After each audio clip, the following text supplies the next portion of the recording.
Hello everyone, what's up? How are we doing? Today I'm bringing you the definitive guide for ARC writers for the skill tree.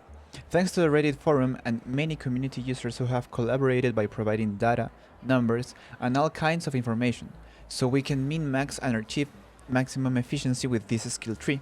We are going to take it step by step, looking at the skills and figuring out what's actually worth it.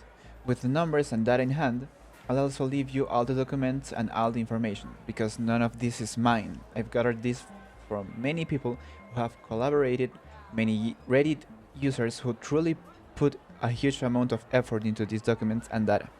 I'll leave you all the links and all the information in the description, so you can check it yourselves. If you don't want the whole video, I'll simply show you and bring you this information already.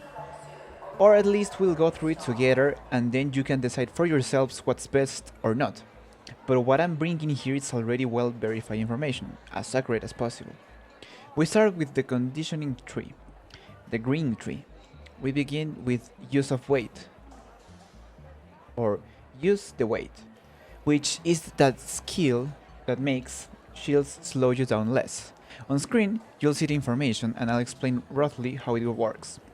According to the description, when you keep a shield, it doesn't slow you down as much as usual, depending on how many points you've invested. In this case, with the light shield, you won't have any debuff at all, no slowdown. With the medium shield, there is a slight slowdown, and with the heavy shield, you'll be significantly slower. So this definitely is a very worthwhile skill, and I would put all 5 points into it. Each point reduces slowdown by 10%. That means if you max it out, the medium shield only slows you down by 2.5% and the heavy shield by 7.5%, which is barely noticeable in gameplay. With the medium shield, it barely matters, but with the heavy shield, it really does. Next up is gentle pressure. It's that skill that makes you produce less noise when breaching, forcing doors or objects. The noise doesn't travel as far. What are the real numbers? Each point reduces noise by 3 meters. And if you invest all 5 points, that's a 15-meter reduction, which honestly isn't worth it at all. I'd put just 1 point here simply to progress through the tree. Investing 5 points is not worth it. Then we move on to proficiency prior, which is worth it. This reduces the time it takes to open doors, loot containers, and interact with different objects. Each point gives a 6% time reduction, for a total of 30. That means that if it used to take 10 seconds to open a door, now it takes 7. Very worth it. Next is Blastborn, which basically reduces how much nearby explosions affect your hearing. This skill barely has any impact and isn't really worth it at all. Fully maxed, it only reduces the effect by about 4 seconds total. 0.8 seconds per point. It doesn't make much sense to invest here. Then we have fight or flight. When you're injured in combat, you gain stamina. It has a cooldown between uses. This one is worth investing some points into, but not maxing. I'd put 3 points here, mainly to unlock the next section. Each point gives 2% stamina recovery, with a 50-second cooldown. With 3 points you'll get 6%, which is decent. Next is Unburned Roll. If your shield breaks, your first roll is free. Basically, your first dodge costs no stamina for the first few seconds. How long is this window?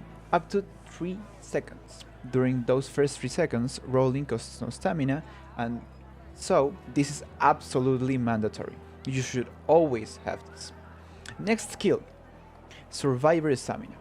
When you're critically wounded, your stamina regenerates faster. It's pretty self-explanatory and quite good. The bonus is about 25% increased stamina regeneration, which makes it very worthwhile. To finish with this part of the tree, a little extra makes it so breaching, breaking objects, and moving through across areas generates resources. This actually is pretty good, simply because it can generate springs or gray, maybe green resources that can be very useful during a match, especially when combined with the mid-match crafting skills. This can be extremely helpful.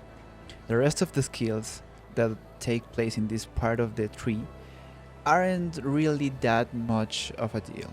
Really, I wouldn't recommend spending any points of them, especially Fly Swatter. It's just something completely unnecessary, and we should get going. Now we move to the yellow tree, the mobility tree. We start with Nimble Climber. Basically, you climb and vault faster. It's very worth putting all 5 points into it, since each point gives 1.5% speed for a total of 7.5%. Anything that adds mobility in this game is key. It can be the difference between living and dying. On the right side we have Slip and Slide. When you slide, you go faster and farther. This skill has been shown to be terrible. There is no real difference between 1 point and 5 points. Not worth it at all. Then, Sturdy Ankles, which reduces fall damage from non-lethal falls. Also, not worth it. 2% per point, 10% total, not good value. Next is Marathon Runner. Super worth it. Moving costs less stamina. It explains itself. Anything that gives more stamina, efficiency is always worth it. Each point reduces stamina usage by 4% for a total of 20%, which is huge. Then, Youthful Lungs, which increases your maximum stamina. Again, no explanation needed. Super worth it, super worth maxing it. Each point gives 5% stamina for a total of 25. Next is Carry the Momentum. When you dodge while sprinting, sprinting doesn't consume stamina for a short time. The duration is about 2 to 3 seconds, with a 10-second cooldown. You can sprint, dodge, and keep running without stamina cost. Very worth it. Then, Calming Stroll. When you walk, your stamina regenerates as if you were standing still. Highly recommended. This skill causes some controversy because people didn't understand it. It only works while walking slowly, not jogging or sprinting. It also works while aiming and walking, which is very useful in fights, since you regenerate stamina faster. Next is Crawl Before You Walk. It just makes you crawl faster when you're down. It's not that useful, and I just put 1 point here. So moving on. Then, Vigorous Bolter. When you vault over something or climb, you are no longer slowed when exhausted. This also applies to climbing.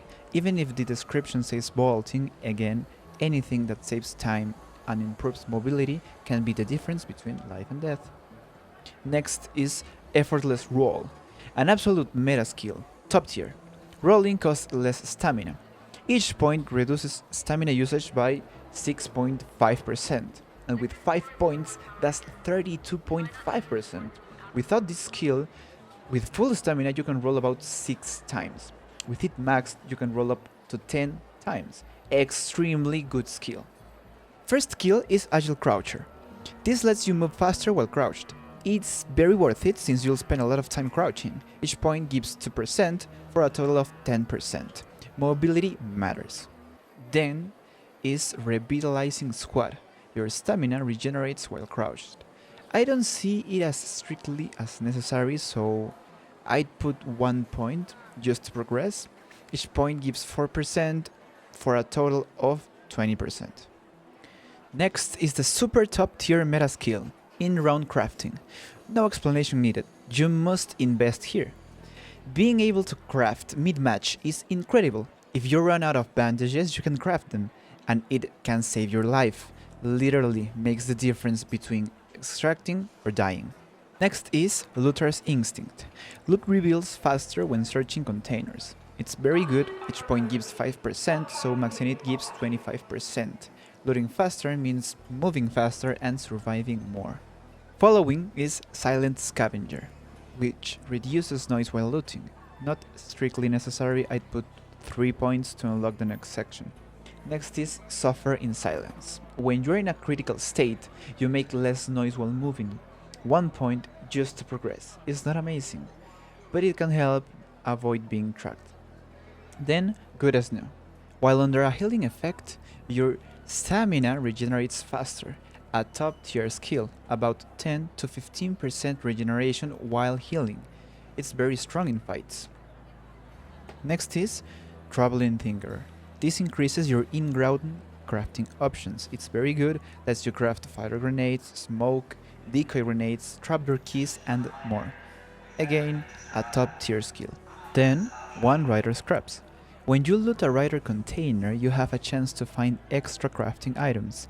Very good synergy. I don't max it out because it's not fully worth it, but it helps you unlock later skills. Next up is Broad Shoulders, which increases your maximum carry weight by 2 for each point, for a total of 10.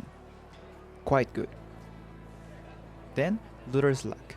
When looting, there is a chance to reveal the same item twice, essentially double loot in half the containers. Each point gives a 10% chance, for a total of 50% with all 5 points into this skill. It's very strong. And with that, this is what I believe the most efficient Arc Rider skill tree. Of course, some people will prefer different things. This assumes you haven't completed the expedition and only have the base 75 points. And you may be wondering, why didn't I talk about Security Breach? Well, it's because the spawns of the security breaches have changed. They now are completely random. So it's not something that you may want to spend points on. If anything, it's up to you. If you have completed the expedition and have the extra 5 points, I'd put them here. 1 point in Stubborn Mule, which is just a breach skill. It reduces how much stamina regeneration is affected when you are over encumbered. Then I'd put 3 points into 3 Deep Breaths, which makes your stamina recover fast after a skill drains it completely. For example, a roll that empties your stamina bar. And like I did, if you want to, not that I recommend it, you could try Security Breach for yourself. Alright guys, thank you so much for making it to the end. I hope you liked the analysis and the in-depth guide. This is all thanks to the people who gathered the data. It's not mine. I want to make that very clear. I simply took the time to read it, search it, and bring it to YouTube. This has been my first video ever made. I appreciate it if you made it this far, and I'd appreciate it a lot, even more, if you subscribe, like, or comment. Thanks a lot for watching. Goodbye, see you on the next one.